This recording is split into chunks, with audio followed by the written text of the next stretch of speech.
that's really what that analogy is all about, I think. Is like figuring out that the truth in music is fluid.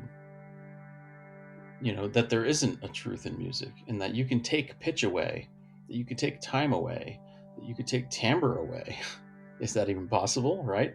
That you can remove parameters of music or add different combinations of parameters of music together in a creative way, and still have music.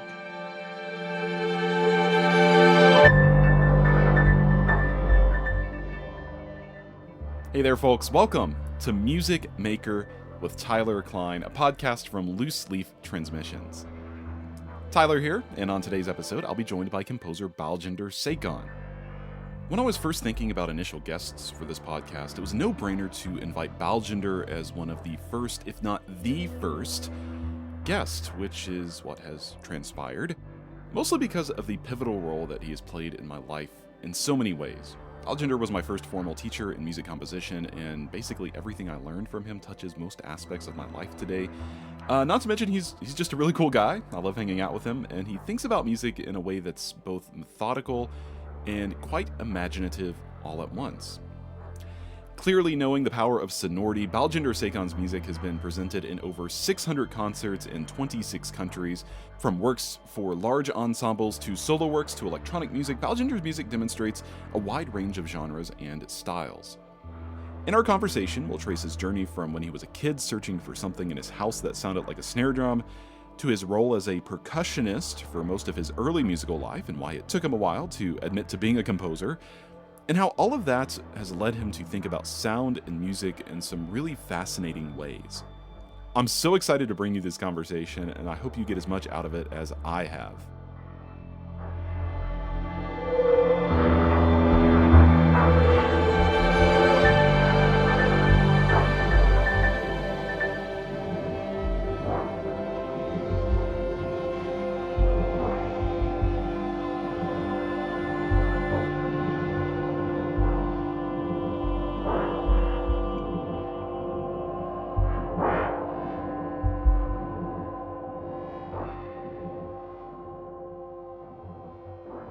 Before we jump in, I just wanted to take care of a few housekeeping things. First, you might hear me refer to both show notes and the show description. Basically, the show notes can be found on the Loose Leaf Transmissions website, and I have a ton of information for you in the show notes, including a transcript of this discussion, ways to find out more about my guest, and links to things like books, music, and tools that come up in our conversation.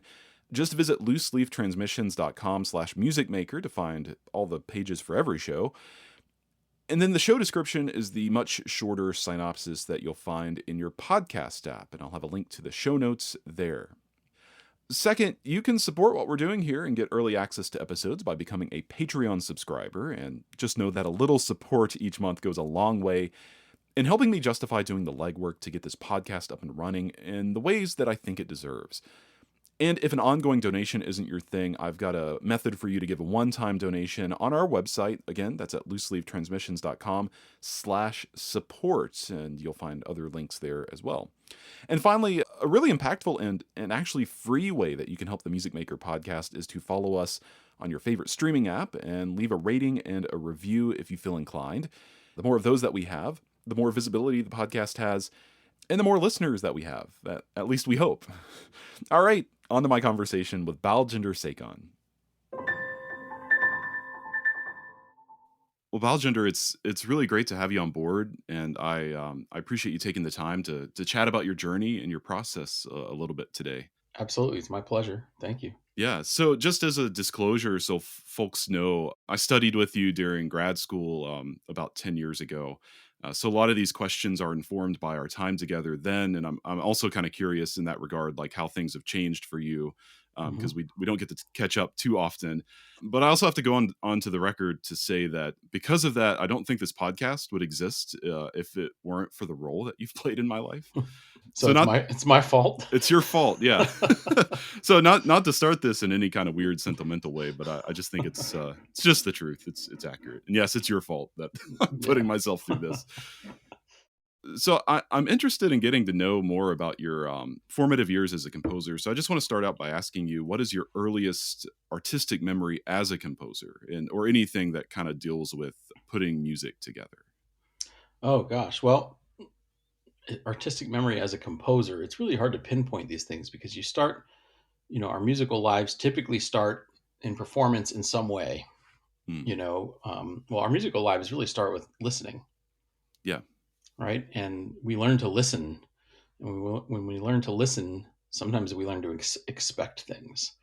And that's what makes some things a surprise to us. And so I would say being surprised by things that I've heard were probably my first years of artistic experience of being a composer, because I was actively listening to something in a different way, although I didn't make it. And everyone has stories about banging on pots and pans or something at home. When I was 7, I joined a community sort of drum group. It was like a drum corps in Northern Virginia. And I was really excited about the snare drum sound.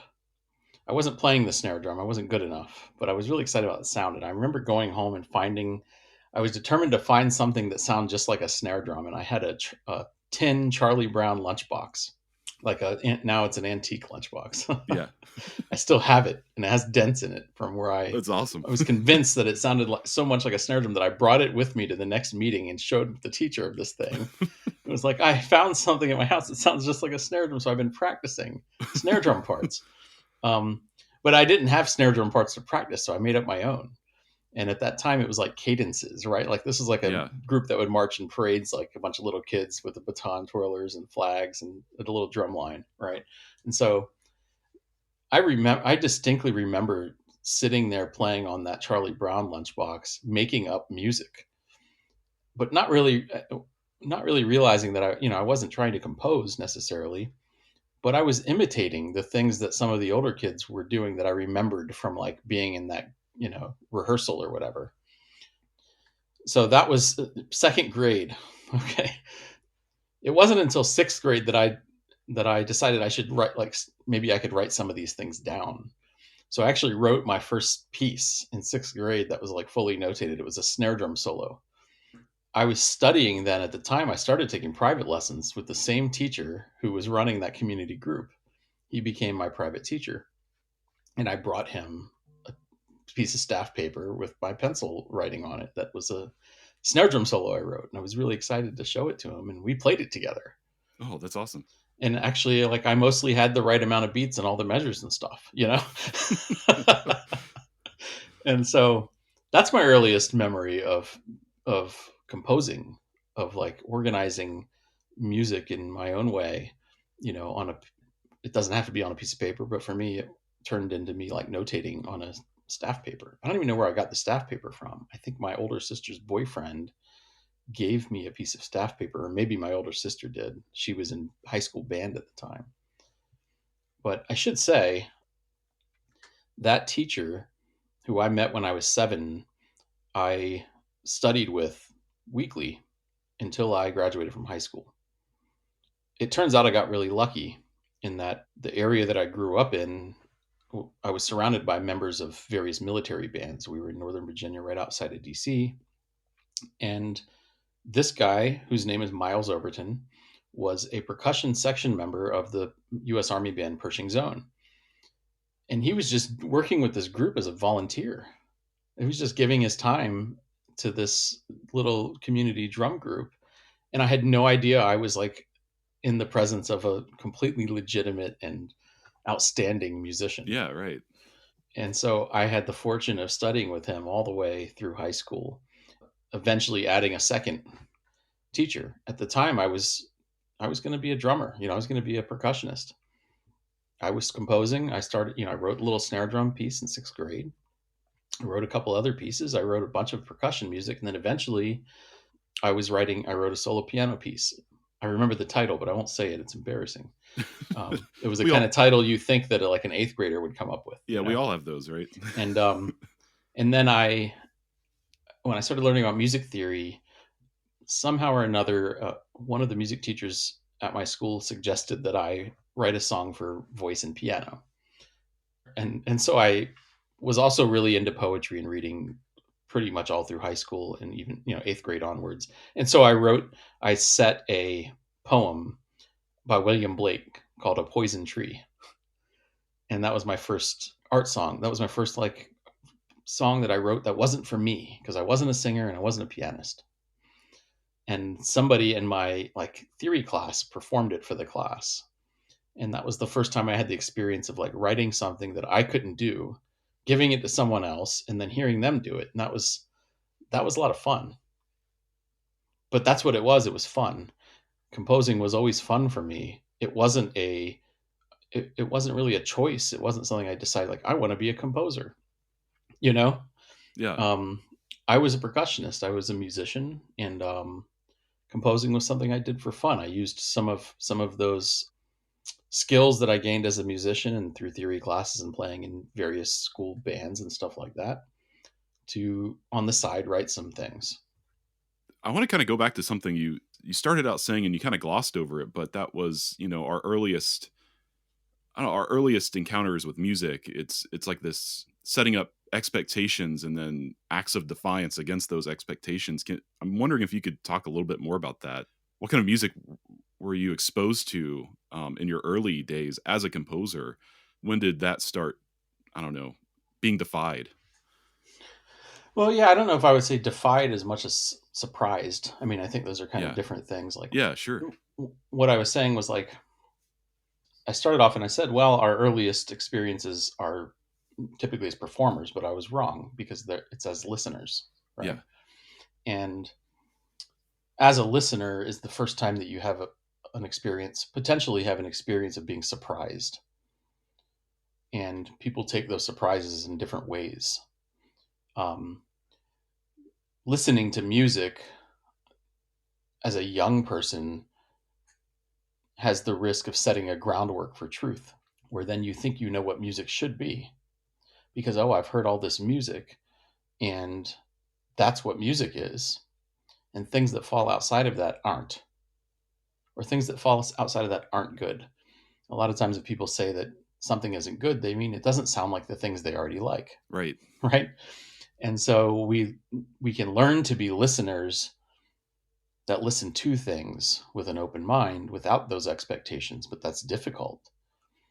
It's especially difficult if you are also a performer who has been performing a certain kind of music and that you've accepted that as the music that you like and you accept that as the truth of what music is. That could be anything though, right? I, that could be classic rock, that could be jazz, that could be some non-Western music. My father's from India, and growing up in India and listening to Indian classical music would potentially mean that classic rock sounds wrong, Right. or bad or surprising. Like, oh, Yeah. what is that? Yeah. Right. And so it depends on the kind, different people react differently to it. Is your reaction like, wow, what is that? I've never heard anything like that. Or is your reaction like, oh, that's not what I'm used to? You know what I mean? Yeah. Yeah. Yeah. And so practicing being wowed by things that you've never heard is sort of like a foray into being creative with your listening, Right. So what kind of music did I listen to growing up? Well, I mean, Michael Jackson, Beastie Boys, like this is elementary school. I remember my sister got a couple vinyl records. She had Thriller, and I would go in her room and put it on, and she had a Beastie Boys record, and my parents had an 8-track player, and they had a Queen 8-track cassette, and I listened to that thing constantly. So it was a lot of popular and rock and hip hop music for a long time for me, really until probably when I was 13 or something. I really wasn't interested in or hadn't been exposed to, really. It's not that I wasn't interested. I hadn't been exposed to classical music, for the lack of a better term right now, Yeah.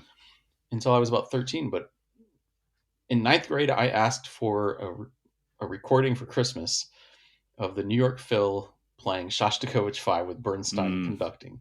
yeah. I wanted that recording. I had heard it. Someone who was a senior in high school had that recording, and I listened to it once and I was like, wow, I need to hear that some more. And I got that for Christmas from that point forward, I mean, I didn't turn into a Shostakovich fanatic.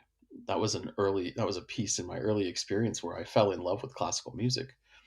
I realized I was surprised by it. That's why it didn't sound like Michael Jackson. I was surprised by it. I said, wow, there's these things. My parents weren't classical musicians. They weren't, playing classical music around the house and stuff like that. So when I had discovered that world, I took off with it, and it was a whole different place for me to be. And I wanted to find out as much about all of that as I could. We didn't have internet to find it out. There was a used bookstore in town, and I accidentally picked up Aaron Copland's "What to Listen For in Music" book. Oh yeah, it's a good one. And actually didn't know who Aaron Copland was. I was just looking for music books. I was looking for stuff. I wrote an orchestra piece. I'm just fast forwarding a little bit here because it's all kind of related. Yeah. But I wrote my first chamber orchestra piece when I was in high school, and I didn't know anything about string instruments. In fact, no one told me the double bass transposed, and I just knew what the range of it was, sounding range of it was. So my whole orchestra piece is full of these ledger lines in the bass part, and I showed it to the orchestra director at my high school, and I remember him looking at it and saying like, the bass can't play that low. And I was like, yes, it can. He said, well, but it's written an octave higher. You don't need all those ledger lines below the tap. Yeah. And so I then realized, like, what have I been doing not learning these things? I need to learn these things. And so I went to a bookstore and found the orchestration book by Sam Adler, but I couldn't afford it. It was too much. So I read it in the bookstore, like when I could. And eventually, and that bookstore was a Borders Books and Music store. And in the meantime, I had started, and I'll talk more about this later, maybe I had started a duo with a friend of mine where we would play like all different kinds of stuff, pop music, rock, experimental things. And we booked a gig at the Borders Books and Music store where the payment was a gift certificate. And as soon as that gig ended, I took the gift certificate and went back to the bookshelf that had that book on it and picked it up and bought it. And then I started learning about instrumentation and orchestration and instrument ranges and dynamic tendencies and all that stuff. And I was determined to write for all these instruments, but I still wasn't going to be a composer. Right. It wasn't my thing. Yeah. It was just fun. It was kind of a side hobby. Yeah. You're talking about what I would describe, it sounds like voraciously kind of seeking information. But when was the first time you actually encountered a composer in real life? And I guess the other part of this question would be, what was your first encounter with a living composer's music? Yeah. Well, I have two answers to that. One of them is that the person who I met when I was 7, Miles Overton, who became my teacher, was also a composer, but really only a composer of percussion music that I knew of. Yeah. And so all the music that I was playing, a lot of the music I was playing was music he wrote. So in some ways, seeing someone like that write music that we were learning was kind of a composer experience, right? Yeah. But that was so normalized for me. I saw that guy every week. That didn't seem like, oh, I met a composer. The first time it was like, oh, I met a composer, and this composer came and we played him a piece. It was a composer named Mark Camphouse, who's I'm familiar. Writes a lot of band music. Yeah. So Mark Camphouse actually didn't live far from us. He lived in Fairfax, Virginia, and we lived in Woodbridge, about 15 minutes away. And our band director at my high school was connected with him. I guess they were friends or something, or colleagues. And so we would always do Mark Camphouse pieces, and he would come to our high school and give feedback and stuff like that. And I remember becoming kind of a fan of Mark Camphouse is coming here, the guy that wrote this stuff. And that's the first time I remember meeting a composer who we had been working on a piece of his, and he came and gave us feedback, and it was sort of magical. And I liked the music, so it was like, wow, this person is here, and that's something someone does. That also sort of like, I had said that it was so normalized already with Miles Overton and my experience there, but maybe because of that also immediately became normal to me too. Like, oh, there's all these people out there who compose music, and folks are playing it, and sometimes they go like help them with it and stuff. Yeah. So, yeah. What was the point that because you're talking about it was always this thing you did for fun growing up. At what point did it shift into this is what you wanted to pursue as a career? Yeah, way later. Not even in college at first. I didn't go to college as a composition major. I don't know if you know this or not. But Did you have the option to? Because I didn't even have an option initially. oh yeah, Yeah. I did an undergraduate degree in composition eventually after I changed my major twice. Gotcha. Um, I went to school as a music ed student. That lasted a year, and then I was a very serious percussionist, Tyler. Like I was a very serious percussionist. I was doing music ed because that was the typical, like I was advised to do that Yeah, of for course. employment and things like that. And that's good, it's fine. And I was doing that, but I was really serious. Even in high school, I was a very serious percussionist. I mean, I was an all-state percussionist and all that stuff, and I practiced every day. I had two teachers. I had an orchestral teacher. I had a drum set teacher. This was like that became pretty clear to me early that I was somehow going to be a percussionist or a drummer or whatever. And a music ed degree at school gave me a chance to continue practicing and doing all that stuff. And I had gone through like the public school music education system, and I liked that. I thought I could be a part of that. And so after a year, I changed to percussion, and that lasted for a semester. And what happened was I was taking these class piano classes. Like I said before, I wasn't a pianist. I did end up taking piano lessons for 2 years in high school, but I never got to be that good. But in college, everyone had to take these keyboard skills classes where you just learn basic keyboard skills. And I think it was 3 semesters of keyboard skills. And one of the last exams was you pick a solo from one of these books, piano solo, or you could write your own solo. And I did that. I was like, oh, why would I pick one of these when I could just make one up? Yeah. I wrote it out. I learned it. I played it for the exam, and one of the piano professors who was at the exam, the way they did it was like a panel of like 3 people. It was like way too serious probably for what it was. Yeah. One of the piano Like a jury. professors, yeah, one of the piano professors came up to me right after I finished playing, was asking me about the piece, and assumed I was a composition major, and said, wow, it's so great to hear a composition major play one of their own pieces for these. I don't know if we've had that before. And I was like, oh, I'm not a composition major. And he seemed very surprised. And he said, kind of off the cuff, you should be. When I said I'm not a composition major, you said Yeah. you should be. I tell you what, like that was really serious for me. Those 3 words. Like when like my whole mentality, my whole life changed when he said you should be, because I said to myself, should I be? Like maybe I should be. I've been doing this for fun all this time, but you know what? I'm pretty. I don't know if I'm good at it or not, but I'm pretty prolific. I compose a lot. I was composing every day for fun. Mostly wasn't showing anyone stuff. Yeah. The next day, I was in the advisor office at the University of South Carolina, where I was doing my undergrad, looking into changing my major to composition. She had advised me to go meet with one of the composition professors, which I did. And he told me the process. I got all my scores together. I went to a FedEx Kinko's copy center in town, and I got scores like printed out all the wrong way, of course, and poorly bound, and had the plastic cover over, like science fair project cover over it. And I brought them all back to the School of Music. That was my portfolio, but I had already written all these pieces, and it was like, there was like an art song in there. There was a percussion ensemble piece. There was a string orchestra piece. There was a solo piano piece, a couple other things. I had all this music, and I was like, oh yeah, I have a portfolio. I submitted it. And the next fall I started as a composition major, and even got some scholarship money added to what I had already, which was nice, from the composition area.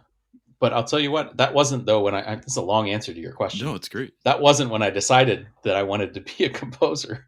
That wasn't it. That was when I decided I wanted to devote more time to the thing that I was having a lot of fun doing. But I was still, and in my mind and out loud, a percussionist. That was what I was going to do. I was going to be a percussionist. But hey, I always wanted to learn more about composing, and here I'm doing that. And it kind of didn't matter to me what degree I ended up with. No one seemed to really care. Yeah. I knew it was in music, whether it was music ed, performance, composition. I didn't drop the percussion degree though yet. I eventually did. I eventually did, Yeah. But I was a double major for a year or something in composition. It was a composition theory degree and percussion performance. So that was it. I started taking composition lessons. That year that I became a composition major, the university hired a new composition professor. And there were three composition professors, oh, there were four composition professors there. And the new person they hired is the person I ended up studying with, who really, took my thinking to the next level, exposed me to things that I never would have known about, really challenged me. And his name was John Fitzrogers. And John Fitzrogers was my first real private lesson composition teacher that I ever had, like junior year of college, you know? Yeah. Yeah. For the end of my second semester, sophomore year, it was off by a semester. I ended up graduating December. I don't remember what happened, but I was switching not at the end of years, but like at the end of semesters, mid academic year. So yeah, I studied with John Fitzrogers. I was playing percussion like as serious as ever. I had formed a rock band. We were touring in the summers, kind of like regional tours between this anywhere from like Jacksonville, Florida, up to like the New York area. And that band was a band that I was playing drum set in and also songwriting with. It was a really collaborative kind of group. And I was playing at that time with three different professional orchestras as a sub, and eventually, graduated with a composition degree as someone who was mostly active as a percussionist. Hearing you describe this, and when I say what I'm about to say, one, I don't mean any kind of criticism towards the group of people I'm going to describe. And I'm not going to name names, but I'm sure that you will think of some as soon as I say it. Okay. Hearing you talk about this, it's amazing that you didn't end up being that kind of specifically percussion composer that is so like prevalent these days. That was already a thing. Sorry, I don't mean to interrupt. Yeah, no. I was going to ask, like, what kept you from going down that What path? kept me from doing that was me not wanting to be that kind of a composer. Yeah. In fact, I have a story about that, which is that I intentionally stopped writing percussion music. I was writing a lot of percussion music. Yeah, sure. I was writing during undergrad. I had percussion in everything. I mean, my friends were all percussionists. I was writing pieces for them. My whole senior year, both of my roommates were percussionists. One of them was Andy Akio, and one of them is a drum set player named Ron Wiltrout. And we had a little townhouse together. We rented together. They both played in pieces of mine. And so I was kind of going down that path, actually. And what I realized was that I was kind of cornering myself. My curiosity for creating new things wasn't being fulfilled because I was doing a lot of the same stuff, things that I was already good at, really. I was like, oh, I understand all the percussion instruments. Why keep writing for them? Yeah. Right. Instead of like sort of capitalizing on it or something. Right. I made the decision one day that I'm not going to write percussion music anymore. I'm going to write music for strings. I'm going to write music for French horn. I have several French horn pieces. French horn was my instrument for a little while, which I can tell you about. I was going to write music for, oboe, and I was going to find things that I didn't know anything about. I was going to write some more art songs, and I was going to write for that stuff. So I didn't write for percussion for years. From 2002 until 2006, I have no percussion music. No, actually 2003. I did write one piece in 2003. And 2003 to 2006, I have no percussion music. And that's totally intentional. I stepped away from that world as a composer. I was still a percussionist though, right? But as a composer, I stepped away from that world for 4 years. Because also I knew as a percussionist confronted with all the literature that was being developed like in that field, and having guest percussion composers come through, at my university and stuff like that, I just didn't want to be that. But I also felt like composing for percussion as a percussionist, my creativity was limited to what I was good at doing as a percussionist. And I didn't like that. And I actually recognized that, like, I'm kind of writing all this music for me as a performer, right? For me to play, even though I'm not always the one playing it. I kind of didn't like that. I felt like I'm not imagining all these other things that other people can do or want to do. And so I stopped doing it. The next time I wrote a percussion piece, it was a piece for solo cello with percussion ensemble. That was the next time I wrote it. And it was nothing like any of the percussion music I'd written prior. Of course, I'd learned a lot in those 4 years about other things and had found a way to be more creative. Yeah.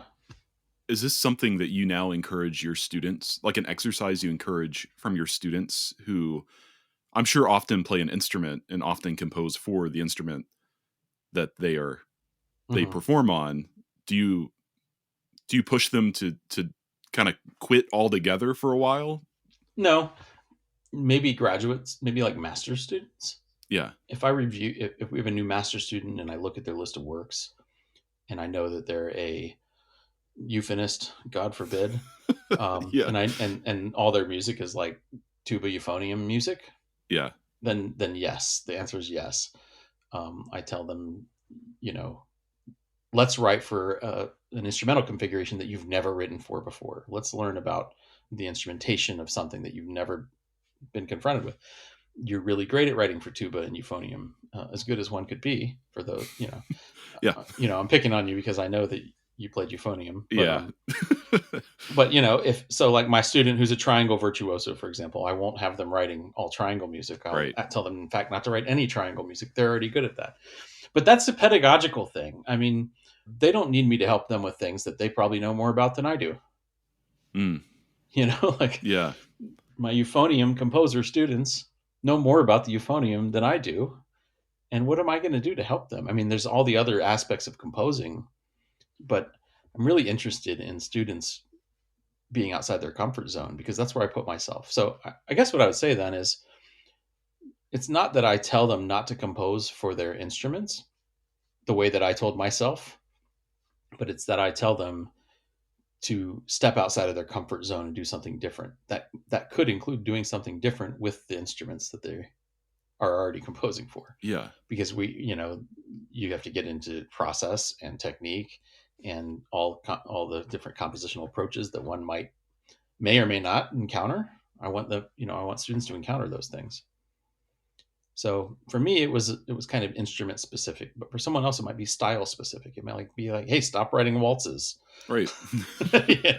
It's 2024. Yeah, you're really good at waltzes, and you don't need to do those. In the next 2 years, take some time off. Yeah. I'd like to dig a little bit deeper into your process as a composer and how it's evolved over time. And I'd like to start by sharing a story from a group composition lesson with you years ago, where you drew this analogy between composing and making pizza. And this kind of touches on some stuff we've already talked about. But basically what you said was, with pizza, we can add so many different kinds of toppings and change it in so many ways that it's effectively not pizza at a certain point, but people are still convinced that it is pizza. And that similarly, that should be our goal when we compose. So this like is still something I think about every day when I Mm-hmm. compose, and in other facets of my life. When did you start thinking about music in this kind of way? Well, I'll say a couple of things. One, I don't know if I would say that should be our goal when I compose, but we should be open to that. And also, it can go the other way. It can say, well, not just adding things, but we start taking things away. If it's just the dough, is it still pizza? The problem, and so this goes back to one of the first things we were talking about, which is expectation and surprise, right? And the truth. So we know what pizza is, right? I mean, it's a concept that we understand. Yeah. And I can show you a cheeseburger and ask you if it's pizza or not, and you'll say no. I can show you just a ball of dough and say, is this pizza? And you'll say no. Well, not you. I mean, I don't know. Maybe you think that is. But the point is, like, there's a thing that's defined and we accept that as the truth. And other things that fall outside of that truth are not good or are wrong or are not attractive to our intuition because they don't align with the thing that we already love. And that's really what that analogy is all about, I think, is like figuring out that the truth in music is fluid, that there isn't a truth in music, and that you can take pitch away, that you can take time away, that you could take timbre away. Is that even possible, right? That you can remove parameters of music or add different combinations of parameters of music together in a creative way, and still have music, right? But this sort of exercise of just being creative and accepting sound in all of its different organized forms as music is really difficult for even young composers. Forget about the people who aren't musicians. Right. But there's even young composers who are resistant to things. I mean, I teach an electronic music composition class right now, and we have weekly listening assignments where students have to write their reactions to things. And these are really creative people, young people who are engaged in new music, and they don't always agree that things are music. Or, we had Alvin Lucier, I Am Sitting in a Room,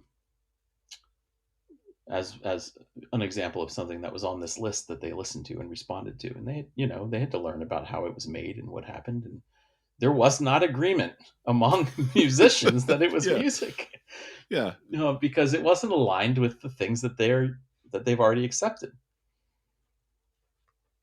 And so this sort of hierarchy of musical truth is also reflected in other places in our culture.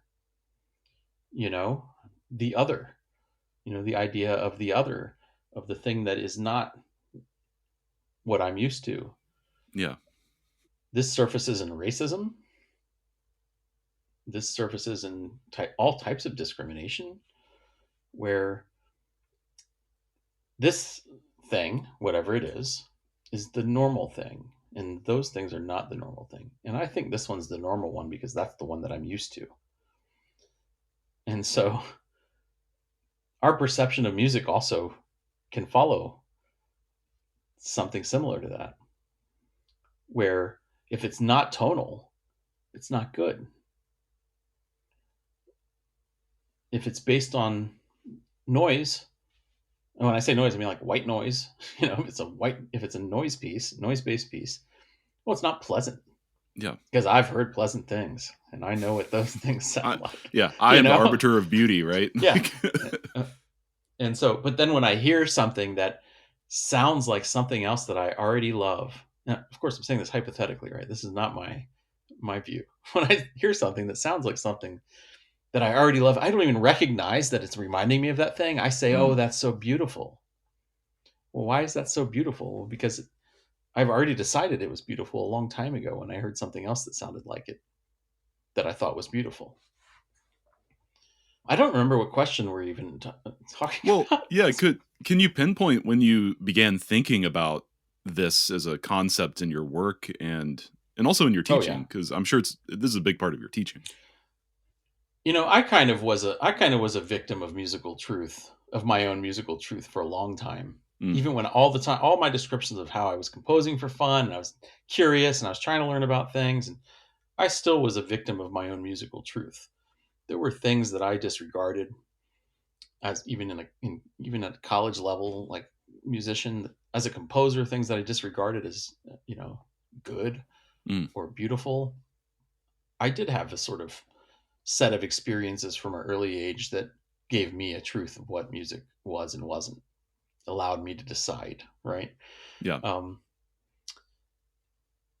What I never realized, though, was music's ability to structurally reflect things that aren't music.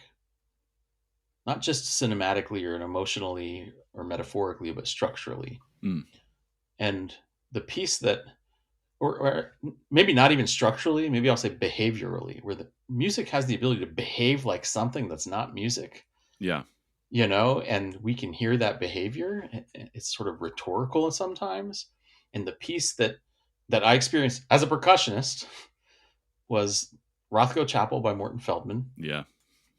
And between my undergrad and graduate school, I took 3 years off of school. Mostly what I did was be a percussionist.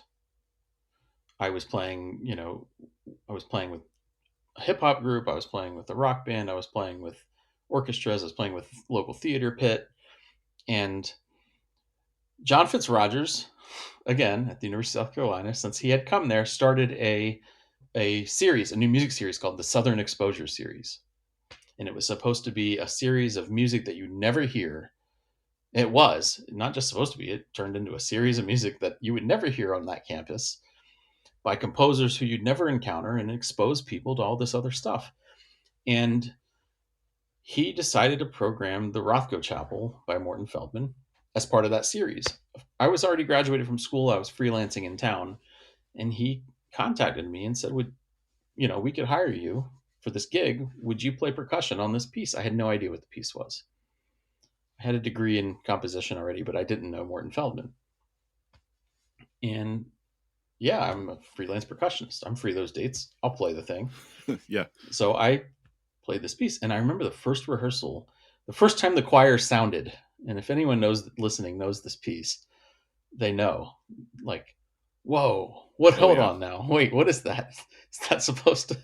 Is that right? Like, And then they would continue on, and I'm sitting in front of this choir with the percussion set up, and all I want to do is listen to them. It was that surprise, It was that surprise that's like, wow. And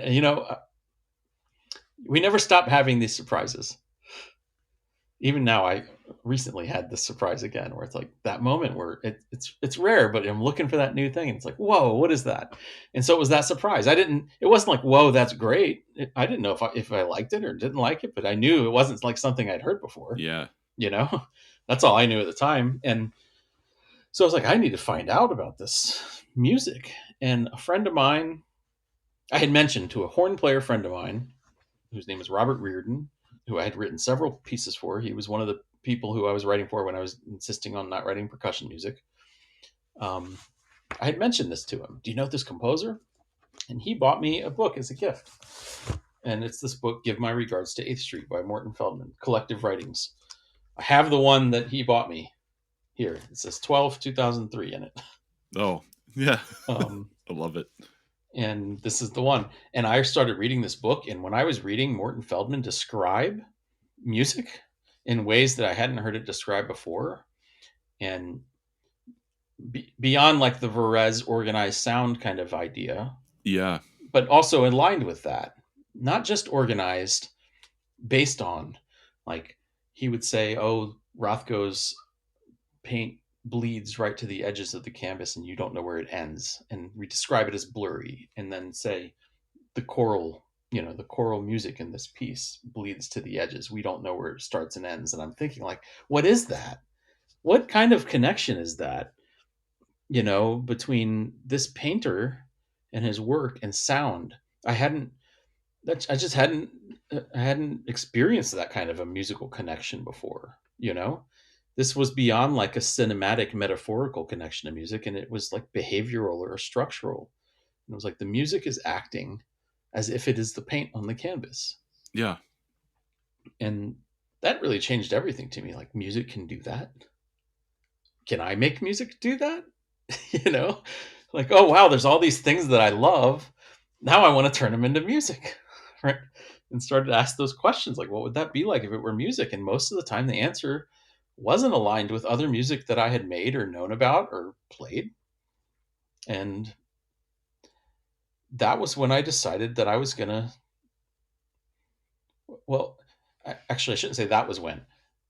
I did this for about a year. I started writing totally different pieces that I'd never written anything like this before. At the end of that year, is when I decided I'm definitely pursuing this. I'm going to go to graduate school in composition and try to be a composer. That was the first time. That Morton Feldman experience, which kicked off this little like year-long journey of experimenting, was when I decided I was going to be a composer. I had a composition degree already, but that's when I decided I was going to be a composer. Like, there is enough to fill up the rest of my life here with exploring, learning, music making and the diversity of possibilities is enough to keep it fresh. And so that was kind of it. I have been a composer, I've been admitting to being a composer ever since then. Yeah. Well, as soon as you brought up Rothko Chapel, I mean, I immediately thought of that book. The thing that sticks out to me is like the story about Morton Feldman meeting Varese on the street and asking Varese like, what's advice that you would give me? And the advice was something like, and I'm paraphrasing from, I haven't read it in a while, but the advice that Varese gave to Feldman was basically orchestration has to do with the space between the instruments in the back of the hall. And when I read that, I was like, oh yeah, this is okay. this is changing the game for me. So yeah, I love that. But I'll just say that was also when I started making connections between the sounds of music, the way that it moves, like the behavior of music, and what it means. Because I had never seen a piece that stood for something, that represented something in such a structural way. And I thought, well, that's an interesting way to like put something together. Is like, well, this thing has three components to it. It has sounds, pitches, and so forth. It has a behavior, which later I might describe as a technique or something, right? It has a behavior, it has a technique that is based on this thing that's not music, which is these paintings. And all three of those things are tied together into a single experience that is this piece that also represents, it means something. It's about something, but not just because we say it is, right? Because it's like a version of this extra musical thing that's been brought to life through sound. And it behaves, it moves through time in a way that mimics and is modeled after this other thing. That for me, that was like totally new. And I wanted to explore that more. I wanted to do things like that. So one of your, at least I think it's still the case, one of your compositional interests is creating systems in your music as a way of generating and organizing material. When and why did your interest in systematic composition begin, and how has it changed over time? How do you approach this system building in your music? So when I first learned about like 12-tone serialism, I was really taken by the organization of it. I'm a pretty organized person most of the time, 90% of the time. Yeah, sure. And regardless of the surface of the music or the sound of the music, and 12-tone music is just a technique. It's not a style of music. There's 12-tone pieces that sound drastically different than others. So regardless of like whatever pieces we're talking about, I'm not talking about whatever someone might associate with 12-tone music sounding like. I'm talking about the organization of 12-tone music, right? The system in which the music is derived. That was really attractive to me as a sort of like architectural scheme from which music could come. And that's not totally unrelated to the Morton Feldman situation where I was looking for ways to control music that would align itself with something else, right? And so the 12-tone system was a system of control, is a system of control, right? And so I recognized that I had already been learning other systems of control when I learned the 12-tone system. I was like, oh, so it's like a fugue, right? Yeah. Like, and then I realized, oh, so it's like functional tonal harmony, another system of control, right? And some of these systems to me had kind of been intuitive, right? But what I was really interested in that I didn't even realize until the 12-tone serialism came up in my life was organization of music, of musical parameters, not just pitch, anything. And Some folks describe those various things as compositional systems, right? A system is sort of like a subset of a process, just like technique is like a subset of a process. Compositional process is vague and sort of like encompasses all of the ways in which you might creatively make music or put it together. And there's techniques, there's systems that we might use in conjunction with techniques. I mean, we don't know what any of these things really mean, right? Which is what's so beautiful about it. I mean, if we knew what all of these things were and which ones worked and which ones didn't, all of our music would be the same. But things aren't the same. People aren't the same. Music's not the same. Cultures aren't the same. You and I aren't the same. My pieces aren't even all the same. You Yeah, know what I right, mean? right. And it's in that spirit of sort of like just diversity of experiences that I realized that anytime I wanted to say something as a composer through music, I needed a language to say it with. Sometimes an existing language was sufficient enough. Sometimes I found that to be, I could express this. I could express myself with this language, this musical language that I know. Sometimes I struggled to do that. And I thought, you know what, I need a little bit different language to express what I want to say. So I'm going to have to make one. This one might be based on this other one that I already know about, and some of the syntax has changed, or it might be an entirely different one. But one thing I knew is that I needed to be organized in the language of my music so that I could effectively express what it is that I wanted to express. And I needed to be willing to find a new language that someone else maybe had already developed that works for that piece that I'm working on, for that thing that I wanted to say, or open to developing a new one of my own. And that's where you go down the path of developing compositional systems. An example of a system that I developed that is based on one that already existed is this folding array system that I made when I was a graduate student, which is I loved the 12th organization of the 12 tone system, but I didn't love the cardinality of 12 always being the same. I found that to be an issue for me creatively, or at least for a piece that I was writing. That's what's important. Was I had an idea of what I wanted to do already. And the 12 tone system almost worked, but not quite. So I developed a system, which I really don't want to get into the details of that without visual aids and stuff. Sure. Yeah, it's tough. But essentially a system that was organized like the 12 tone system, but had collections of pitches of varying cardinalities. One that had a 6-note collection, one that had a 4-note collection, one that had a 12-note collection, right? That allowed me to have the kind of different phrase lengths and organization unfolding of pitch that I needed for this one piece. So I developed that thing. I've gone back to it, not, from time to time when I'm like, oh yeah, there's that one language I know how to speak that I can use to say this thing. And it's a matter of like recognizing what you need.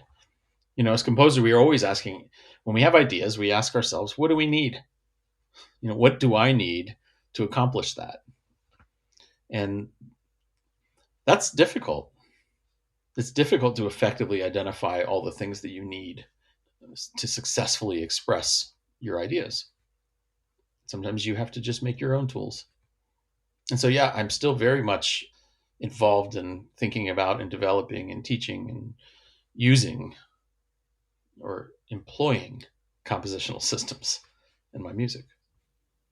And so I think for a lot of musicians or people familiar with 20th century music and onward who might be listening, I think the association with 12 tone music like Schoenberg, it's highly dissonant, or to a greater degree, when we get into serialism or total serialism like Messiaen and Boulez, that's like some pretty obtuse, angular, kind of hard. It can be harsh music, and I think that's often the association. But well, it's that association for all the reasons that we talked about, because it doesn't sound like the music that people already love. Yeah, right? Exactly. But I would say that your music doesn't sound anything like that. But you're organizing it. You're building these systems that are based off of the. I mean, does that factor into it as well? Like the harmony that you derive from what you create in these systems, is that a consideration, or is it just no? I just want to like see what the result is and deal with it. Is the harmony a consideration? The harmony is part of my imagination. Yeah. And so I guess one thing that I should say, one thing I should say is that the music that I make is music that I imagine first. The systems that I use are used to support my imagination, not to surprise me. Yeah, right. Not to pull a lever and see what comes out, Yeah. like they're a way to organize the things that I'm imagining. So my imagination primarily is intuitive, you know? Well, that's a perfect segue to my next question, because I was going to ask, how do you balance intuitive composition with more process-oriented systematic composition in your work? Yeah, I mean, how does one balance those things? I mean, the thing about intuition is that it's a your intuition is essentially a synthesis of all of your experiences, memories of music, feelings of music, right? Associations with music, and all of this stuff that we have gathered over years of listening to music and playing it and making it. And this informs our intuition. We're not born with this, so it's learned, right? All of this stuff is learned.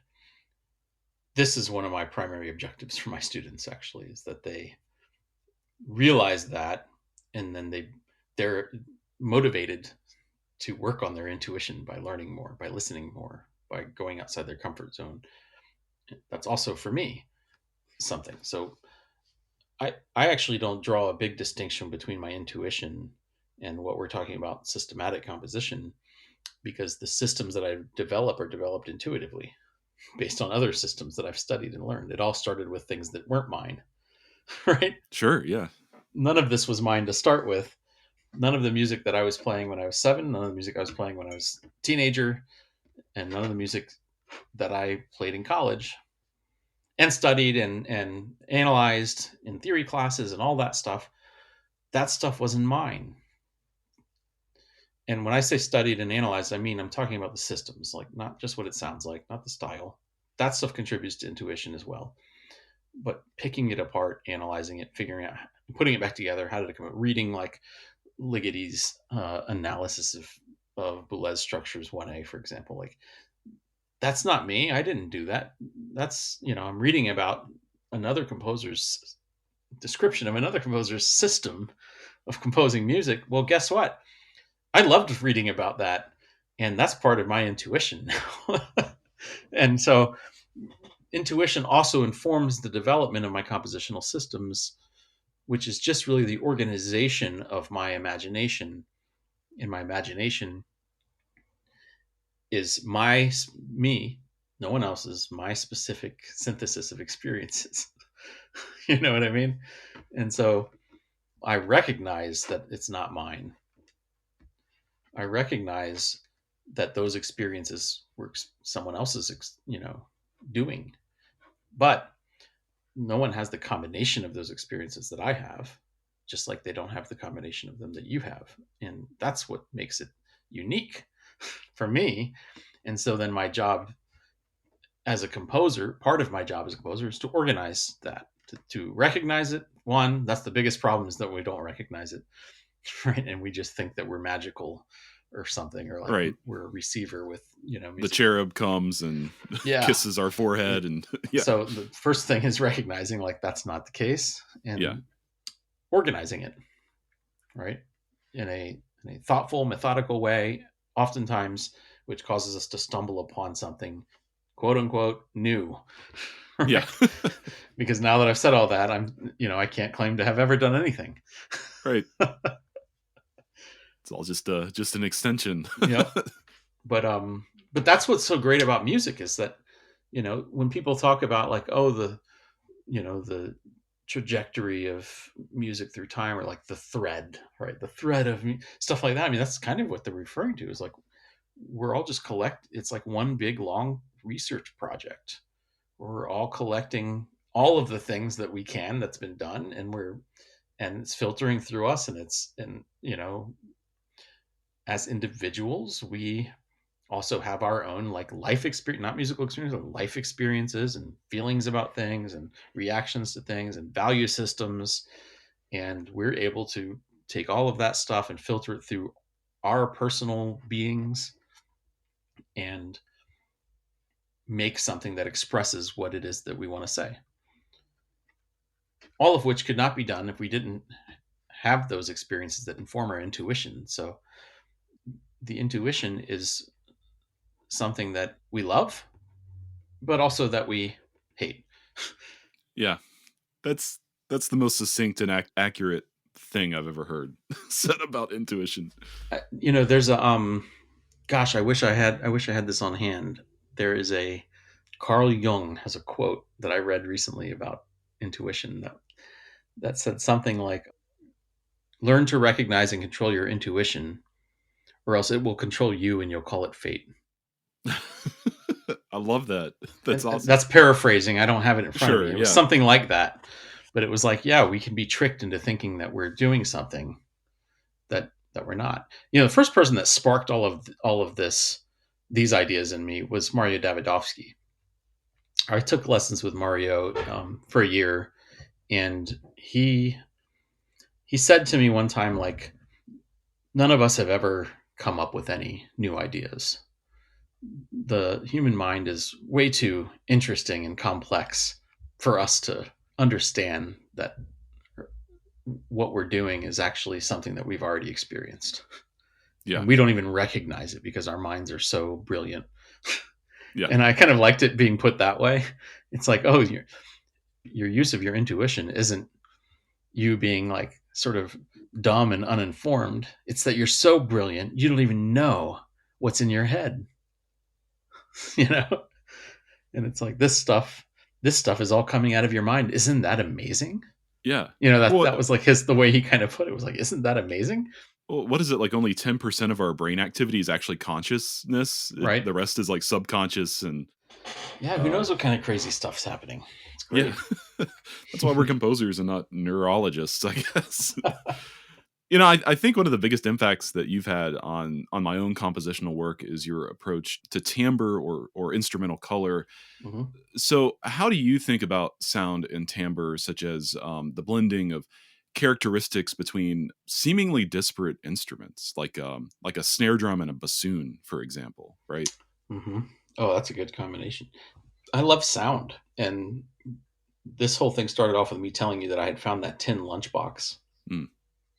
That Charlie Brown lunchbox that I would play on, and I mean it. I thought it sounded like a snare drum, and so that was my mind remembering what a snare. I didn't have a snare drum. I remembered what it sounded like, and I was hitting things and comparing them to what was in my head, and saying, "Oh, this sounds like that thing. This one doesn't quite sound like that thing," and I love listening to sounds and comparing them. For whatever reasons I might have to do that, and saying, oh, this particular part of this sound sounds like this particular part of that sound. Like they have the potential to latch onto each other. Or, gosh, these sounds have nothing in common. The format and the quality of the brightness of this sound is completely out of whack with like this other one. I don't see how those could happen in conjunction with each other. So we're going to put them together or, whatever it is. But as a percussionist who played a lot of non-pitched percussion instruments, in orchestral and other settings, I listen to a lot of different sounds. That's opposed to like other instrumentalists who mostly listen to their instrument's sound. I mean, not to pick on euphonium players or anything, but if I played euphonium in college and I played in the marching band or whatever, in the concert band, and they don't let you all in the orchestras, but other places. If I played euphonium and I was serious about playing euphonium, I would hear a lot of euphonium. Oh yeah. I would hear recordings. I would probably listen to recordings of other people playing euphonium. As a percussionist, that wasn't my experience. It was that I hear thousands of different sounds in a week and have to be intentionally listening to the quality of them. And I guess that led me down to like my interest in like orchestration and combination of different things and the particularities of timbres. I wish I had time to do more electronic music. No one commissions you to write fixed media playback pieces. That's true. Yeah. I've never been commissioned to I don't know who that would be. Like some AI would commission you to do this thing or something, but a robot. But I would really love to explore more sounds through the medium of electronic music, through spatialization. I mean, we have a Dolby Atmos system here at Penn State. I can spatialize in that. I would love to spend more time doing that because I love sound so much. But I'm writing pieces that I'm collaborating with other people on, that, mostly pieces I've been commissioned to write, and nobody wants a fixed media playback piece. So then I can explore sounds in other ways. I really love the music of Helmut Lachenmann. I'm really inspired by the treatment of instruments and the variety of sounds. I don't write music like that. Maybe I should, but that's the other thing, is I don't write music that sounds like all the music I love. My music also doesn't sound like Morton Feldman's music. I'm a huge fan of Anthony Green. Anthony Green's a much different composer than I am. Yeah. So somewhere along the line, there's a separation between the music that I love and the music that I write. And the music that I write is all different from piece to piece, which is like one thing about my performance experience that informs my composing. Having performed so much in so many different settings, different styles, different settings with different ensembles, I performed virtually every kind of music, every kind of Western music, at least, and a lot of non-Western music, but not all. But I loved all that stuff. You kind of have to as a performer. You have to do a good job performing this music. You have to get to know it. You have to practice it. And I developed somehow a way of loving all the music that I was playing. I don't remember having to play something that was like a gig or something where I was like, well, it's a gig, I got to do it, but oh God, I hate this. That was never me. I loved all that stuff. So the problem is now, as a composer, I still love everything, and that has kept me from having a voice. That means that if you listen to my piece Dreamer and you listen to my piece Into Emptiness, it sounds like they're by two different composers. And I love both of those pieces. They both sound like me to me, but they really sound like they're by different composers. I don't know. I think it's interesting because I wouldn't say they sound like different composers. Like I know it's your music when I hear it, but the versatility is fascinating to me. Well, they both have saxophone, so well, yeah. So I know we've kind of probably touched on this a little bit, but I want to ask you more directly. What would you describe as the primary pillars of your creative practice? Oh, I don't even know what that means, but I'll tell you what. I'll interpret it. Yeah, sure. There's two sides to that. One would be my approach to composing that I think of when you say primary pillars. I think like, what is my basis for composing? Like from a technical standpoint, from a metaphorical standpoint, and the other thing is like, what is it that drives me? These are two different things, right? Yeah.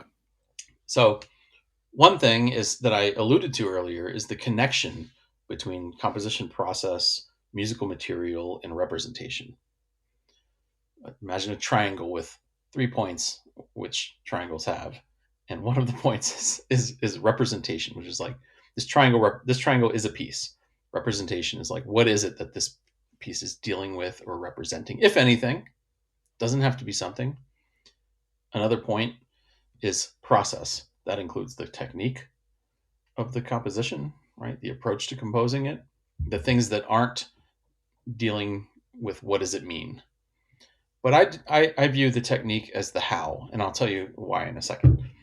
And the third part is the musical material. So I might have like some pitches that I'm interested in using, a pitch collection, or maybe a harmony, or maybe a rhythm, or maybe just a timbre. Those things don't necessarily have extra musical meaning inherently. And they also aren't brought to life through the animation of some kind of technique or behavior.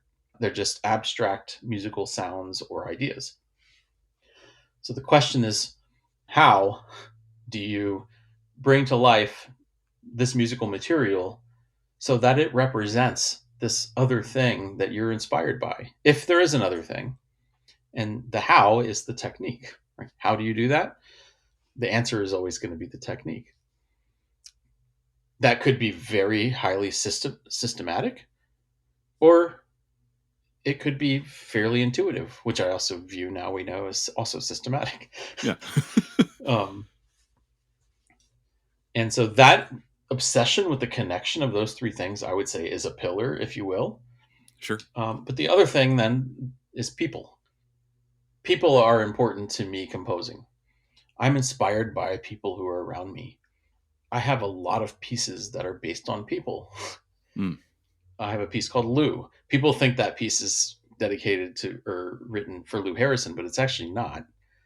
That piece is written for my grandfather, Louis T. Pape, who died the year that I wrote that piece. And his nickname was Lou. And he used to always say, "You should use more Indian music in your music," or and stuff like that. And he was not from the Indian side of my family, but he said that several times to me, something about using, like, he didn't say the words non-Western, but that's what he was referring to, like, oh, you should incorporate these other things. Um, that's the first piece that I did incorporate those other things. That's also the first piece I wrote after my 4-year hiatus of not writing for percussion. And it happens to be use the same instrumentation as Lou Harrison's Concerto for Violin and Percussion Orchestra, except instead of violin, it's cello. So I let the assumption be that this piece is dedicated to Lou Harrison. I have a piece called Gogi, an orchestra piece. Gogi is a typical nickname in India, like a pet name that people have. That's my dad's nickname. Like, his family would call him that, Gogi.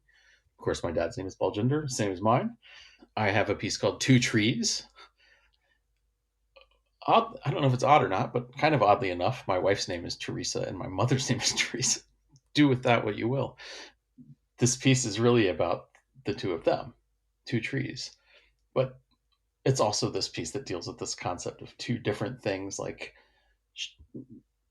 kind of mixing together and becoming part of the same family, which is what happens, when you get married. And so there's a lot of my pieces have this family kind of drive behind them that a lot of times I don't even talk about. Yeah. Actually, now that you mention it, does your Indian heritage, does that manifest in your music in very overt ways, or is it just kind of the is it more people related, like about your father? Yeah, I mean, overt ways. There's two ways that it would manifest, but it's one is technical. Like, the first manifestations wasn't, I don't know if I'd call it a manifestation. It was like, oh, I learned about the corvais. I learned what a corvai is. That concept is really interesting. I'm going to use that in my music. It's not, I could have, not had a father from India and still done that. You know what I mean? Like, Yeah. it wasn't because of that.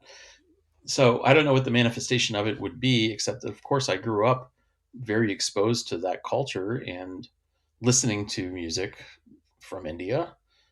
I mean, I said my parents weren't classical musicians playing classical music, but that's true. But my dad listened to Indian music, music from India, I should say, all the time, including Bollywood type music, and all of that's part of that intuition. It's part of my intuition. I mean, I hear, like, this sort of ornamentation a lot. I have a piece called Sutra that's a solo piano piece that was composed for this Beyond Bollywood show that was presented in New York. Arunesh Najir, the pianist, premiered it, commissioned this piece to be a piece that is an expression of Indian art, Indian music that's not Bollywood music. And so this piece uses an Indian scale as much as I could use an Indian scale on a piano. You Mm. know what I mean? Yeah. Yeah. Yeah. So there's various examples of that. I mean, my piece Compass, all with the 8 movements, each movement is a different direction, like Naruti and Vayu and Yama. These are Indian architectural directions, like things that are facing south, southwest, southeast, have different meanings. So there's various ways that I've tapped into that, but I wouldn't say overtly. I wouldn't say that's not my thing. Yeah. You Sure. know what I mean? Like, it's not something that I'm setting out to do in the way that some other composers might, and might do it more effectively than I would, because I didn't grow up, speaking the language necessarily, or just listening to music from India, and so it's a small part. It's half of who I am.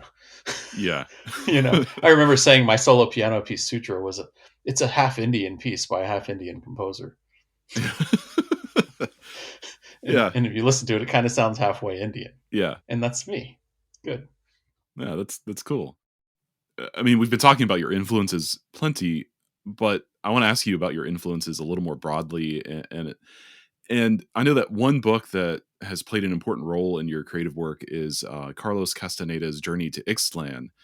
Mm-hmm. And I know that you have at least one piece that draws on this book. I'm thinking of your piano concerto, Death is an Advisor. Mm-hmm. And I'm sure there are other examples Mm-hmm. across your portfolio. But what has been the impact of Journey to Ixtlan on your work and your process and your practice?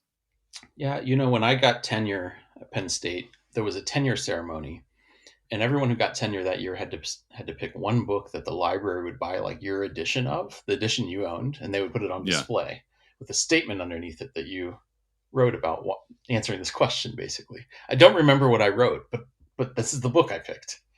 I picked Journey to Ixtlan. I remember going to the ceremony, and it was like, there's my book that I picked, and it's the same edition of the one that I own, which you can't see, but I'm holding this up, and I've had this book for a long time. And so you're asking me a question about this book's influence or something on my music, or what I got from this. Carlos Castaneda was an anthropologist, and a lot of his writings are accounts of his studies that often center around essentially challenging reality.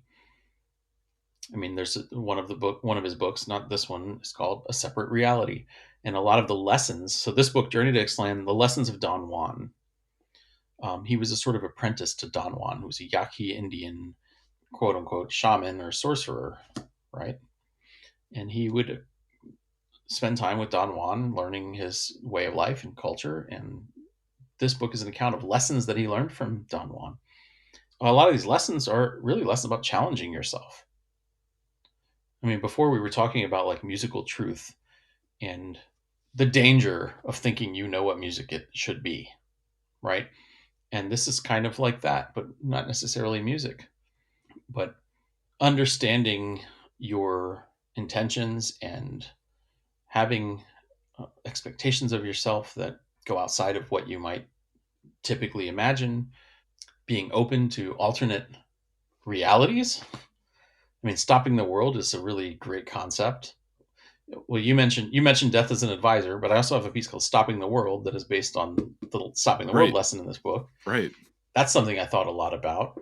Death is an Advisor is also one of the lessons, which is the lesson that essentially says, hey, everything that you do, all the decisions you make in your life are based on the fact that you know that you're going to die and it could happen anytime.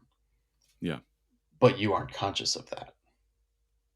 Your decisions are made even on the idea that you know subconsciously that you're going to die. And that advises you on the things that you do, right? That's kind of an interesting idea that you're being advised by your fate all the time. And there's kind of sub lessons to that are in this book. But I read this book. The first time I read this book, I was 18. It was recommended to me by an English teacher at a community college. I was like, I think you would like this book. I can't even remember why. I can't remember even why she recommended. I wish I remembered who that was so I could thank her. But I went and found the book at a used bookstore, the same one I got that Copeland book from. Mm. And I read it. And I was like, to me, it was kind of really magical at the time. I've since found out that there's all kinds of interpretations of these concepts, not just magical ones. But I found this to be really magical. And I guess as an 18-year-old, that was great. It's gone from being magical, though, to me to being more like experiential in a conscious way, where it's like, oh, I understand why that was magical before. So, like Stopping the World, for example, and flow. If you know the concept of flow is like the scientific version of stopping the world. Yeah. Flow takes into account like brain capacity and things like that. Somewhere in between that would be mindfulness, right? So, I mean, I guess it's all of those things that this book has spawned, those interests in me and like understanding myself. And that's really what it is that the book challenged me, challenged who I thought I was. Still does.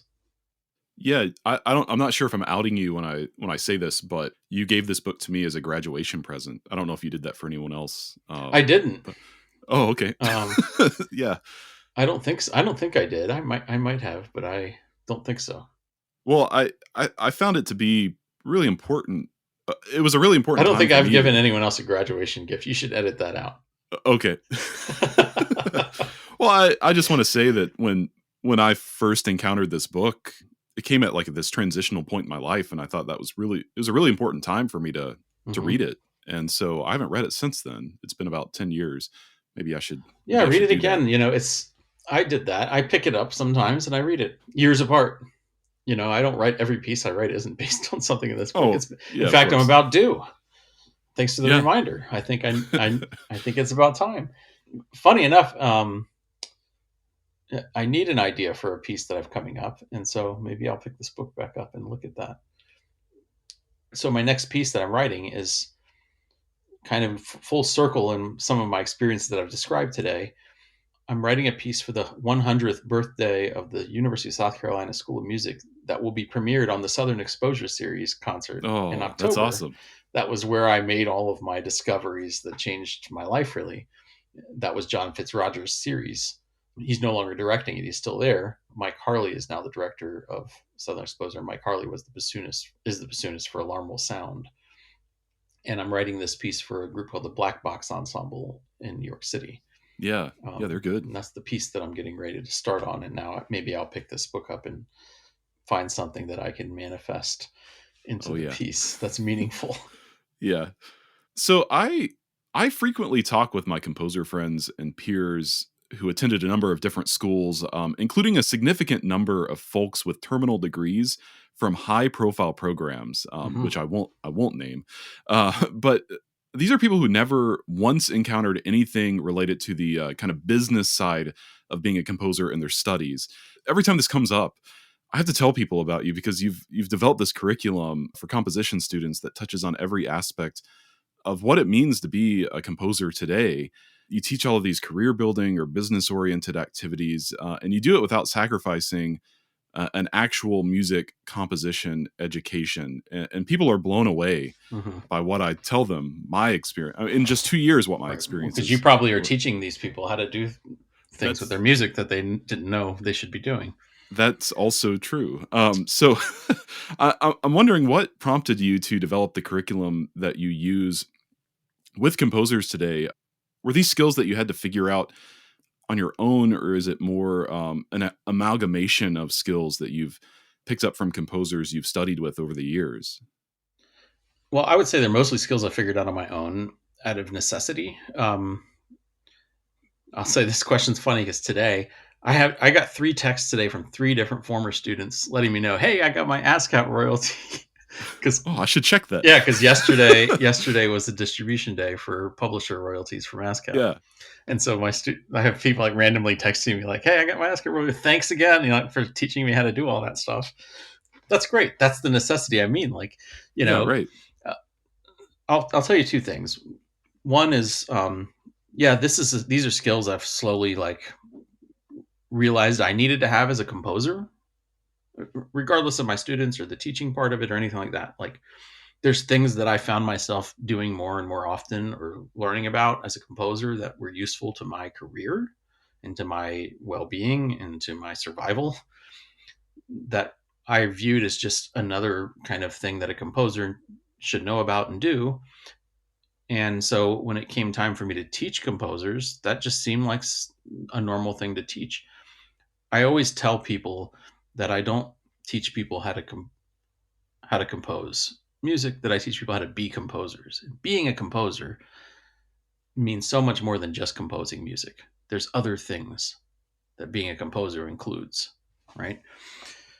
So I like that idea of being a composer, of doing all the things that composers do, not just composing music. I like the idea of teaching people how to be composers, which includes, of course, primarily a focus on craft of composition. But there's a whole lot of other things that I do as a composer that are outside of just composing music. And why would I not also teach those things to students? One of my professors in graduate school once said, we were talking about commission fees. And I would say that Bob Morris, probably more than anyone, Bob Morris instilled at least the sense that there's a need for me to care about the business part of my composition career and pay attention to it, but only for the reason that I was deserving. And this, I'll never forget this. There was a meeting and we were talking about commission fees and we were talking about royalties, and asking for, payment for things. We as like,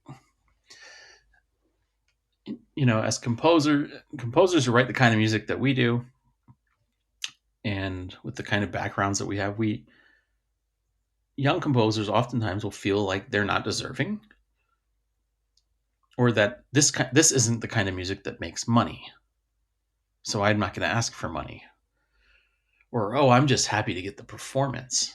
you know so we were talking about this, and Bob Morris was like citing different pop stars.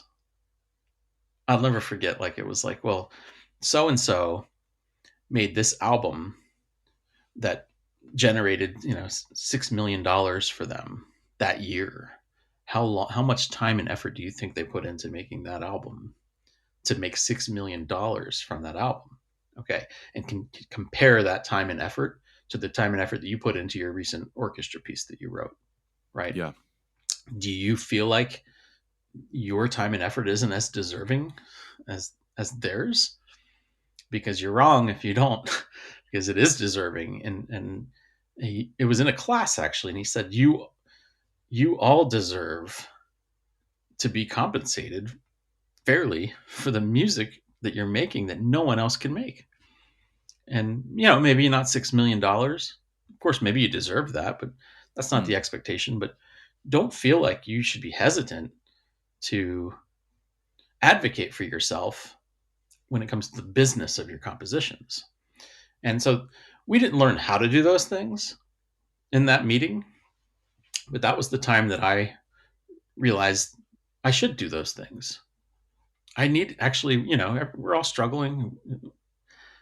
Gosh, I had no money at all, and I was working so hard. I was like, why am I working so hard? I have no money. I could have been getting money. I could have been at least to buy food.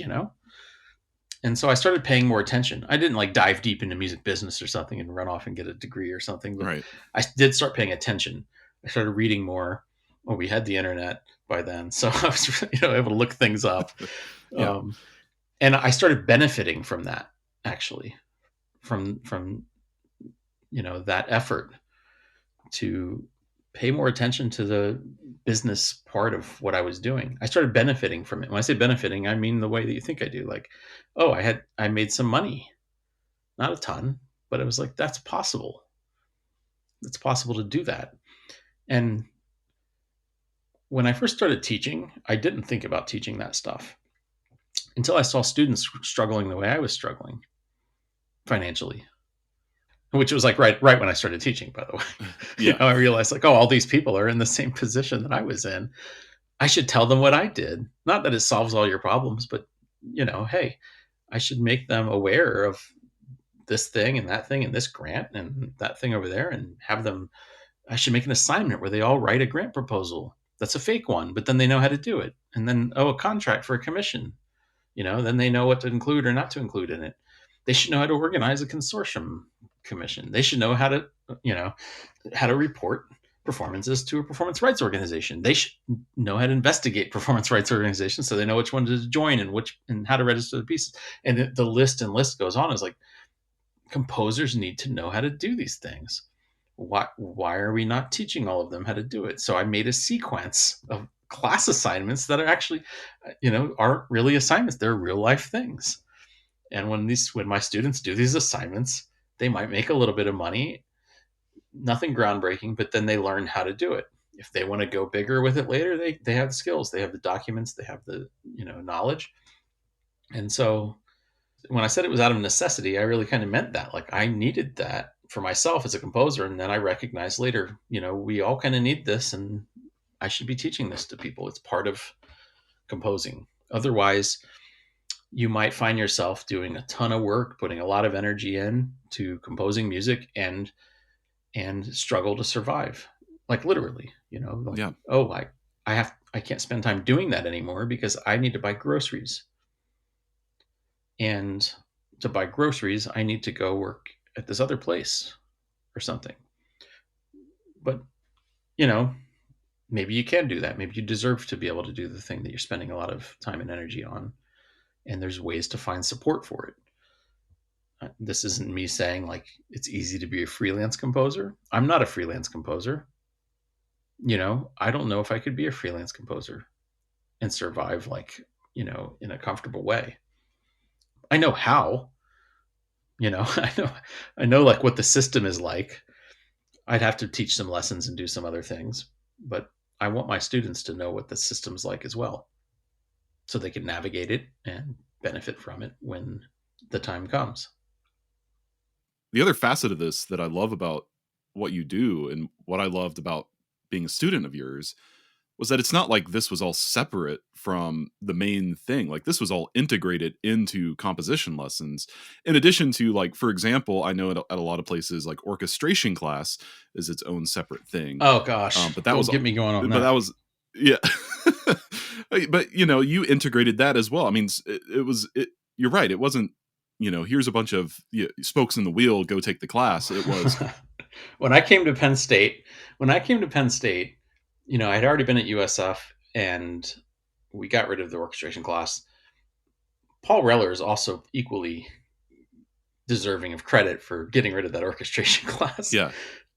But when I came to Penn State, the first thing I did was I canceled the orchestration. I said, there's not going to be an orchestration class at Penn State. No instrumentation orchestration class. Everyone's like, oh, what? Like, how are they going to learn? Like, you don't want the composer to learn? And my stance was instrumentation orchestration is way too important to have a 1 or 2 semester class on it. It's way too important for that. We're going to study orchestration and instrumentation for the undergrad level. We're going to study it for 8 semesters. They're going to have exams and quizzes every semester for 8 semesters on instrumentation and orchestration, to the point where they're going to be fluent in that information when they graduate.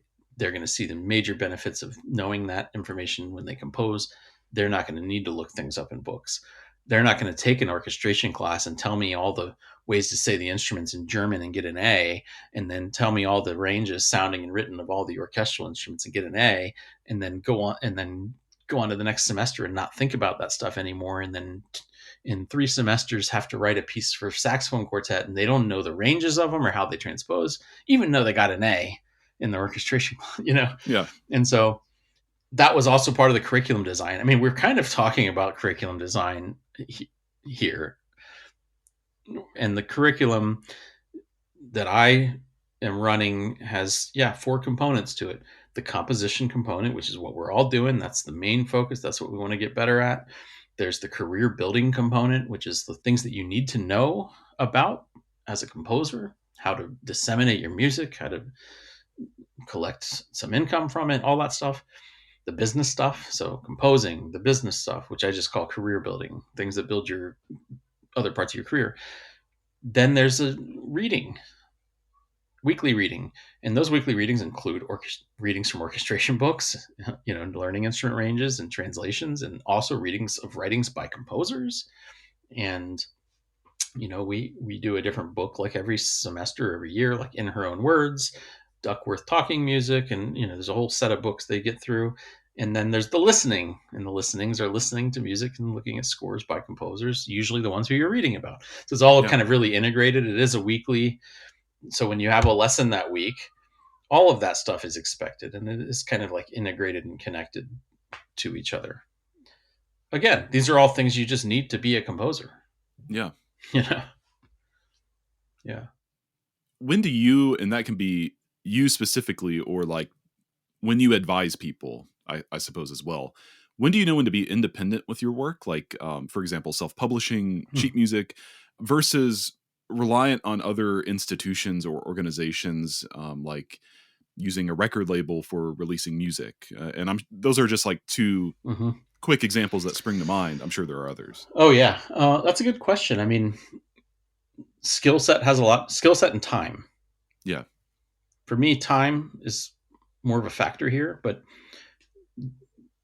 do I know how to self-publish a piece of music of mine and sell the sheet music to it and distribute that? And then do I understand how to collect like the publisher royalties on performances of that? Like that's skill set stuff, right?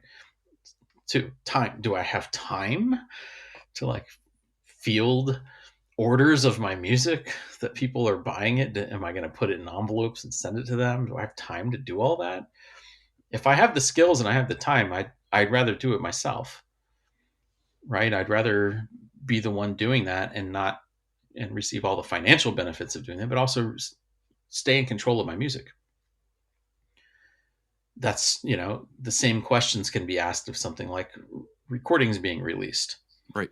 Like, do I know how to get my music placed on streaming platforms, recordings of my music placed on streaming platforms and in the hands of the right people? If I, if I'm looking for advertising or reviewers or whatever it is, like, do I have the connections to do that? So maybe the skills, connection, and then time in this case, because recordings are different, because connections are a different thing. And so really, I think those are the questions, and the answer of whether you should do it or get someone else to do it depends on your answers to those questions. My recordings tend to all be released by record labels.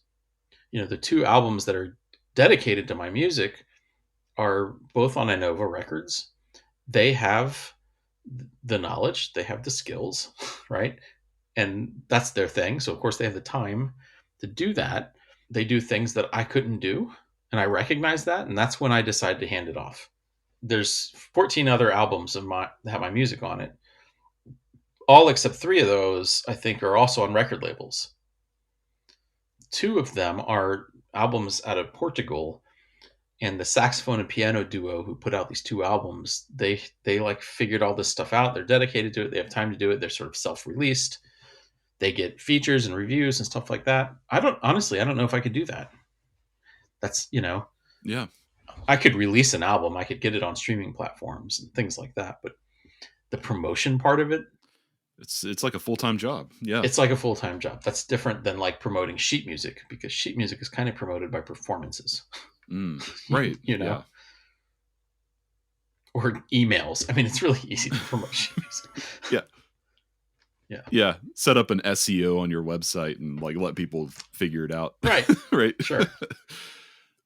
What do you think you'd be doing if it wasn't making music? And, I say making music because, when I've asked this question to people, they might say, well, I would be performing. I wouldn't be a Right. composer, So if music was out of the equation altogether, what do you think you'd be doing? Yeah.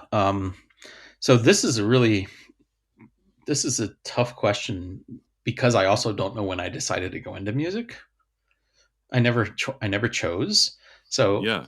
I started doing this when I was 7, and by the end of high school, I was still doing it. It was like living. You know what I mean? Like, I couldn't imagine it was part of my daily routine. It was like part of life. So I never chose to go into music. I told you about the moment I chose to be a composer, right? But but I was already into music. I was going to be in music for sure. So I never chose to go into music. So what would I have done? I didn't have a second choice, really. Yeah. So it makes it a little difficult to answer this, except what could I imagine myself doing? So I played a lot of sports when I was younger. I always thought, not when I was younger, but now when I think back, like I always think like I could have kept playing baseball. I was pretty good. I was a catcher. I also had a home run record of the little leagues that I was on. I could hit. I really wanted to be a wide receiver, but I wasn't allowed to play football. My dad wouldn't let me play football. That wasn't like he didn't understand that part of the culture at the time. I think it wasn't like something everybody did. Yeah. And so that was kind of a bummer, because I think I could have been a wide receiver. I always say I could have been a wide receiver in the NFL, the right height. Yeah. I was Right. quick. Like, if I had just kept working out and doing it and I was allowed, I could have done that. So who knows? I might have done something in sports, which there's a lot of similarities between being in sports and being in music. Maybe I would have been a coach instead of a professor of composition. Otherwise, it's hard to imagine like what other skill sets do I have that I also have a love for the thing. There's not a lot there, I mean, there's not a lot there because it was always occupied by music, aside from sports. And I could have gone into a workforce that didn't require, educate like college education. And that's probably what I would have done. I probably would have done something like what my dad did. He worked for a natural gas company in Washington D.C. His whole career was with that company, and I probably would have tried to work for that, dealing with like natural gas infrastructure and stuff like that. Yeah. I can't imagine that. Yeah, that would have been That's great. cool. I have a uniform. I have the shirt that says Baljinder on the name tag. That was my dad's. There you It's the go. natural gas, worker. Yeah. Sure. That's awesome. Is there a tool that you use in your practice that you think everyone should know about? And I'm sure there's a ton of tools, but can you pick one that everyone else could benefit from? Oh, I don't know. I mean, everyone's different. Yeah. So no, but I will say that I would encourage everyone to think about that connection between compositional technique, musical materials, and what your music represents. And I just find like when my students focus on that, they come across ways of composing music and expressing what they want to express that I think are pretty unique. And people aren't conscious enough of like thinking about the how. How do you take this chord that I love and bring it to life? And how do I do that? Like what is the approach? What's the process? What techniques do I need? What language am I going to speak when I say this thing? And I would say like everyone can relate to that because there's, dare I say, no piece of music that starts in place anywhere other than those three places, with musical material, with a technical idea, or with a metaphorical idea. What else is there? So I think everyone could probably at least relate to that concept. Yeah. I know when I learned about it 10 years ago, it changed my life, changed my work. So Well, it makes you ask questions, and that's what's so yeah. great about it. So the tool that I would say everyone could use is ask questions. Question, not just ask questions, but question what you're doing. Is it right? Is it the best? Is it, what if? Yeah. My final question, and we've talked about a lot of different things, and I've learned a lot about you through this conversation. So maybe there is no answer to this, but I have to ask you anyway. What is something that you've never had a chance to say about your music and your art that you've always wanted to share with people? Well, if I wanted to share something, then I probably have already shared it. Yeah. But I'll tell you something I think about a lot that I don't say out loud, which is that the pieces that I'm most proud of and that I feel like are the most interesting and unique and um, express ideas that I have about life and other things are the pieces that never get played. Mm. No one plays my favorite pieces of mine. Yeah. It's hard to, I could say what they are, but you're not going to be able to find recordings of them because they don't get played.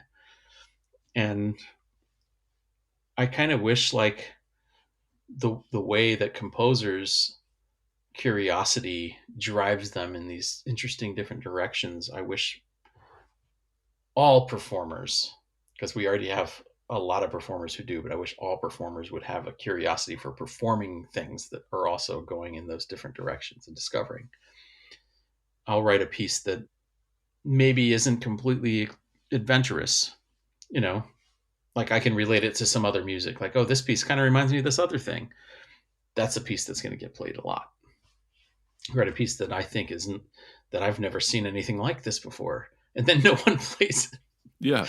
Oh, I feel that. I have this piece called "Show Us How to Live" that I had a premiere of it, and it wasn't recorded. Yeah. And there's no record of this thing existing, and there's no score to the piece because it's a video score that you have to do in real time, and I just can't get anyone to do this thing. Like, I'm gonna have to pay some people to do this piece. So yeah, but I think that's the thing. I said that once to one other composer who said same with me, and so that might just Yeah, be a it's thing for us, is like, what can I do to further share and promote the pieces that I am most proud of that no one is paying attention to? Maybe they're just for me though. yeah. Oh man. That's good stuff. Well, Baljinder, I know that we could talk forever about this kind of stuff, but we'll quit while we're ahead. And Okay. I just want to thank you for your time. Thank you for sharing. And I'm really excited to share this with, I think a lot of composers are going to get a lot out of this. Great. Well, thank you so much for asking me to do this. And it's always nice to talk with you.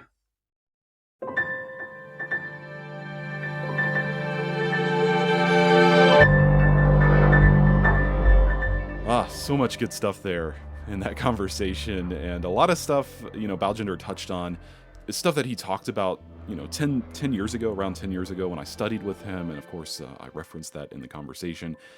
But some of that stuff was new to me, and I really appreciate knowing about it, and that Baljinder shared it. So lots of takeaways for me that I'm hopefully going to apply to my own creative practice, and some takeaways for you too, I hope.